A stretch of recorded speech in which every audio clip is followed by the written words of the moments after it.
Hi everyone, this is Ed Amoroso from Tag Cyber, and I'm here with a very special guest today, my friend Corey White, who is the co-founder and also the CEO of Cyvatar, very cool company that does cybersecurity as a service. Really awesome capabilities for SMBs and startups in particular, as well as others. And we're going to chat with Corey about the business and about cybersecurity and anything else that comes up. Corey, how's everything going? Good to see you. It's going really well. Thank you for having me, Ed. I appreciate it. We were both joking earlier about how busy everything is. This is a busy time to be doing cybersecurity. Oh yeah, it's kind of cool because it used to be when I first started saying I did security about 20 something years ago, I get the responses like, "Oh, you're a security guard." I'm like, no, I cybersecurity. Come on. So now when I say it, people actually know what it is. Like, oh wow, that's cool. So I love to see that evolution. Yeah, I used to get, oh, you must do firewalls, right? I go, well, I guess sort of, but a little broader than that. So, hey, tell us about the company. Let's get maybe the thumbnail on what you guys do. Yeah, it's pretty interesting. I've been doing cybersecurity for 27 years now, and I've done everything from penetration testing, security assessments, incident response, product installation, and over the years, many of the CISOs and companies that have really become partners and friends of mine, and I realized that I'm not serving them well. Doing a yearly penetration test or security assessment when the hackers are hacking every single day wasn't helping them. Okay. And they usually didn't fix the stuff from last year. I was like, well, I can't do that.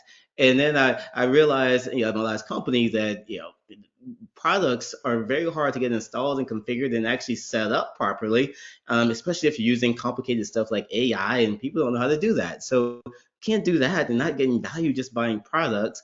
So I said, what if we combine products and services into a solution and you just subscribe to it and we just solve it. We focus on actually making sure that we're fixing where you don't have any criticals or high vulnerabilities. Your endpoints are in blocking mode, not detection mode.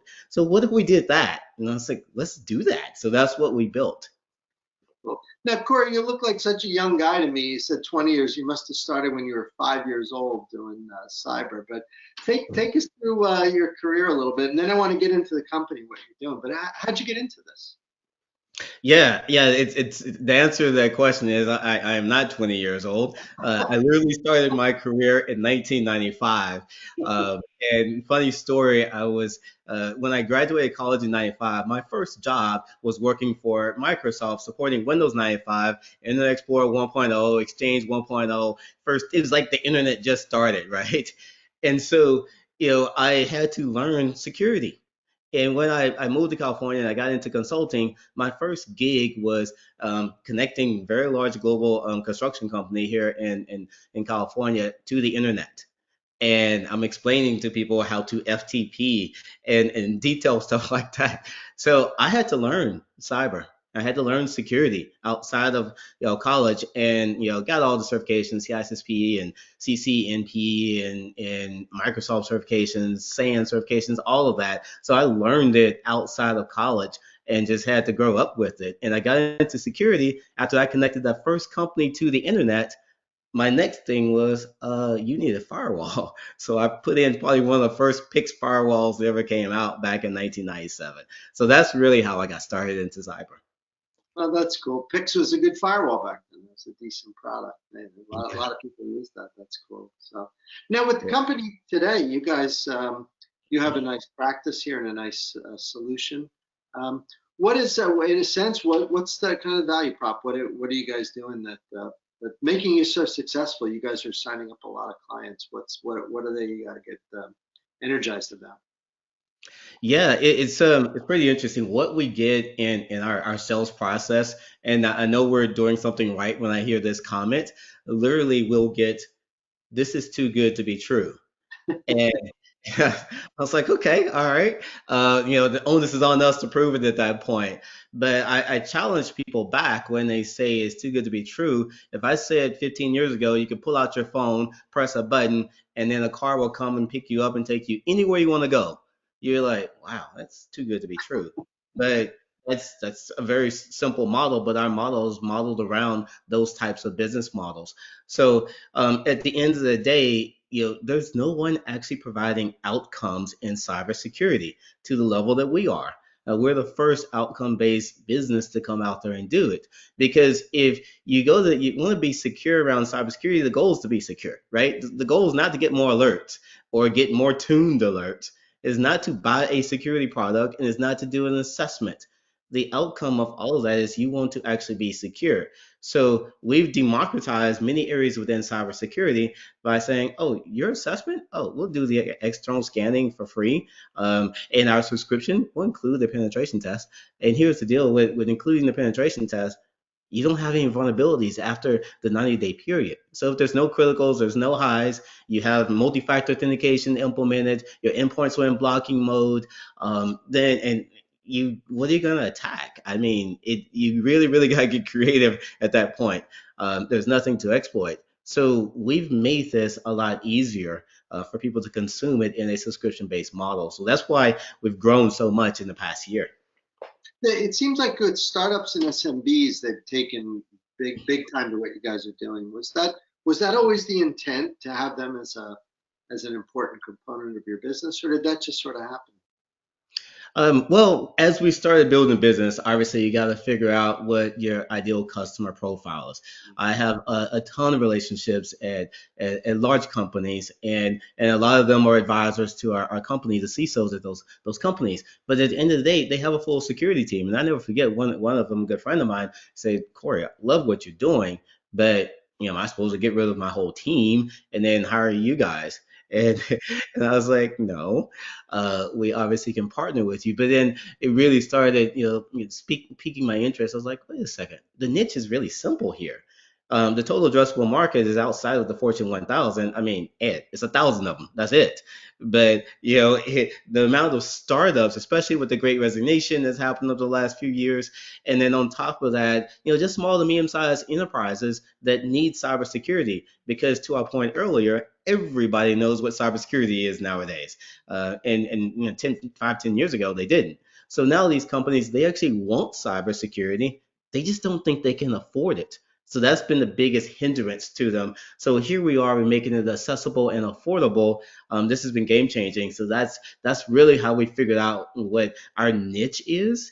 And we still have CISOs. They're one man CISO or one woman CISO, and they're like, I don't have a team. We have become their team. So we have several referenceable CISOs that swear by us. Am I correct in guessing a lot of these companies pretty embedded into cloud and SaaS and stuff like that? That they tend to look like pretty modern architectures where they're using a lot of virtual services. Is that what you see? Yeah, we see a lot of that. I mean, frankly, that's our company. Like, I'm sorry, we don't have a data room. We don't even have an office, right? It's a co-working space, as we were joking about earlier. That's the extent of it. So it allows us to hire the best of breed talent, regardless of where they are in the world. So we have, employees all over the world. And so our customers are the exact same. So we don't care where they're at. And most people, again, with COVID, they end up working from home anyway. But the endpoint is really your firewall, and then your cloud is where most of your data is at. And so that's what it looks like today. But that doesn't change the scenario. You still need multi-factor authentication even more, because that second factor ends up being a lot of your firewall, to be honest with you. You need endpoint protection in blocking mode, right? Just detect and respond. You take ransomware. If somebody's gonna drop some ransomware on somebody's computer and you get an alert, oh, ransomware is on this computer, the next second later it's encrypted. I'm sorry, that's not helpful. And then scanning and patching, threat and vulnerability management, whether it's in the cloud, whether it be a remote system, everything has agents on its way to continually scan an infrastructure, regardless of where they are in the world. So this model applies even better, frankly, to that decentralized model that we exist in today. But when they come to you, what are the big use cases? Is ransomware one, compliance, things like what are the main things or reasons they'd be in touch with you for your service? Yeah, it's pretty interesting. It's a few, and I'll go through them. Compliance ends up being a driver, but we have the conversation. You need security and compliance, because compliance, for example, it'll say you need endpoint protection. Okay, you can go and buy the cheapest antivirus out there. Box check, you're compliant with that piece of it. right? But that doesn't actually mean you're secure. So that can probably be easily bypassed and you can still be hacked. So secure endpoint management, one of our offerings, is based upon let's get it installed, configured, all of your malware, all your potentially unwanted programs, they're all quarantined off and you're in blocking mode. So even if you do click on that phishing email, then it's not going to execute. And so you're in protection. So that's the difference between us just saying, hey, we do compliance, because a lot of companies out there, they'll get you your SOC 2 compliance and move forward. But we're educating the market, and also the hackers, thank you hackers, they're educating them as well, because they're like, oh, we're compliant. How did we just get hacked? What just happened? And so now it's really a good sweet spot where you've got small and medium-sized companies that are getting hacked, and they thought they had maybe excuse me, maybe an MSP that was doing the work, but they weren't in a blocking mode, or an MSSP that's doing detect and response. And that didn't actually stop the attack. And then they had another compliance company that gave them the checkbox. So none of those things work. So we operate in the middle of all of those. Does that make sense? I think so. Yeah. Yeah. It's taking that concept of threat to the next level. As we're filming this in May of 22, there's a conflict in Eastern Europe, and usually people think of the big companies, big monster companies and military groups as maybe feeling the blowback from nation state. But I want to get your thought on this. Do you think that maybe startups, SMBs, small ones could potentially be targeted in large scale attacks, right? You and I wouldn't usually think of that. We go, the big bank they'll go after, but it could be little guys as well. What you have that conversation with your clients? Did they ever bring that up? Oh, absolutely. The fact that small to medium sized companies and startups, they all know exactly what ransomware is, and they're able to have a conversation about, knowing someone or themselves that have gotten hacked. But here's the thing, what you don't hear in the news, and as you know, I've spent 20 plus years doing incident response, running incident response teams. Most of the incidents were small. Okay. Yes, I've done some very large incidents that have been all over the news, like OPM and Operation Cleaver, and so on and so forth. But the majority of them are the small hacks. And what ends up happening, I'll just give you, a quick kind of example. If I became a ransomware hacker, right, then I go out there and I get 10 companies, and they all are paying me. I did an incident about 2 years ago. There was $50,000. And so I get all 10 of them, $50,000 ransom, and they pay it because they need to. Then that's pretty good income. I didn't hack some large company, and these companies are wide open. They have almost zero security. So it's a very easy hack to do, and I've got a lot of money in my pocket just by that. So that's what the reality is. What keeps ransomware moving and all these hackers moving forward is the fact that these small to medium-sized companies are easy targets, and they have to pay in most cases because their businesses continue running. And a lot of times they actually hack in first, and they'll know how much money you have. Okay, so they know where to set the ransom so that they can ensure they're getting paid. Moving forward, like as we think through the next few years, I'm curious what themes you think will be big. Like a lot of people would bring up automation as something, a lot of the defense being automated. I'm curious what you think about, like if you took out the crystal ball and we skipped forward a few years, what does the industry and what does the type of services that you provide, what do they look like? So we were building this business model. We were thinking about what is the future, and if you look at our website and look at our collateral, it's the future of cybersecurity. And what how we designed it was, I where would I be in 5 years? Where would the cybersecurity industry be in 5 years? And what we found out is cybersecurity and technology is actually behind the times. And if you look at some of these subscription models out there, and we use many examples, but just take the music industry or the movie industry, right? With movies, you want to be able to just watch the movie. That is the outcome, right? And so if the outcome is to watch the movie, and I can press a button and stream the multiple streaming services that I have and watch the movie, why can't you do that for cyber? For cyber, you got to go out and buy your product, and then sometimes buy that product through some value-added reseller, and then you got to install it and configure it, and then you got to go and hire more people to manage and maintain it. that takes a very, very long time. So the future is how can we make this simpler moving forward? And so simplicity rules the day. It is not how complicated your tech is. I think we spend a lot of time building new, really, really complicated tech that nobody can use, and that's not solving the problem. Solving the problem is let's get you secure as fast as possible. So Cyvatar is a company that is able to get small to medium sized companies secure faster than anybody else in the industry. Period.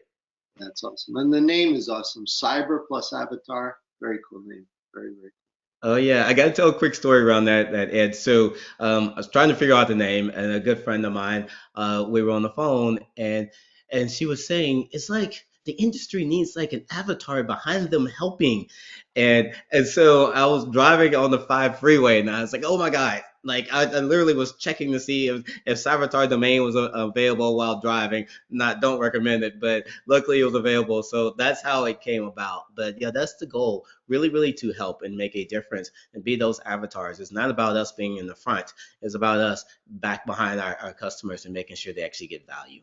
That's awesome. It's a good name and a good story. So, hey, for people who might want to be in touch with you, what is the website the right place? What's the best way for them to maybe get a briefing or learn more? Yeah, yeah. Go to the website. You can actually sign up for freemium on the website. And with freemium, what is super cool is that you can get a free external scan every single month, see your results there. And some of our early customers, they were like, oh, let me see. We have somebody doing some patching and everything else. Let's see how they do. And then they'll show up and they'll have like 5 critical vulnerabilities and like, well, if you subscribe, we'll actually work with you and fix those. And so that will go away in the continuous subscription. And that's how we got many deals. So you can sign up for free, lots of value up there, external scanning, you get free policies. And again, people still charging for policies. I used to create policy frameworks back in the day, but that's free once you sign up for our freemium offering. So tons and tons of value there, just off the bat. Awesome. Hey, Corey, thanks for taking some time today. It was really nice chatting. I always enjoy what you have to say and wish you nothing but the best. You've made a lot of progress in a few years. I think you guys have a nice future. Yes, I appreciate the time. Thank you, Ed. For everyone else watching, we'll see you all next time.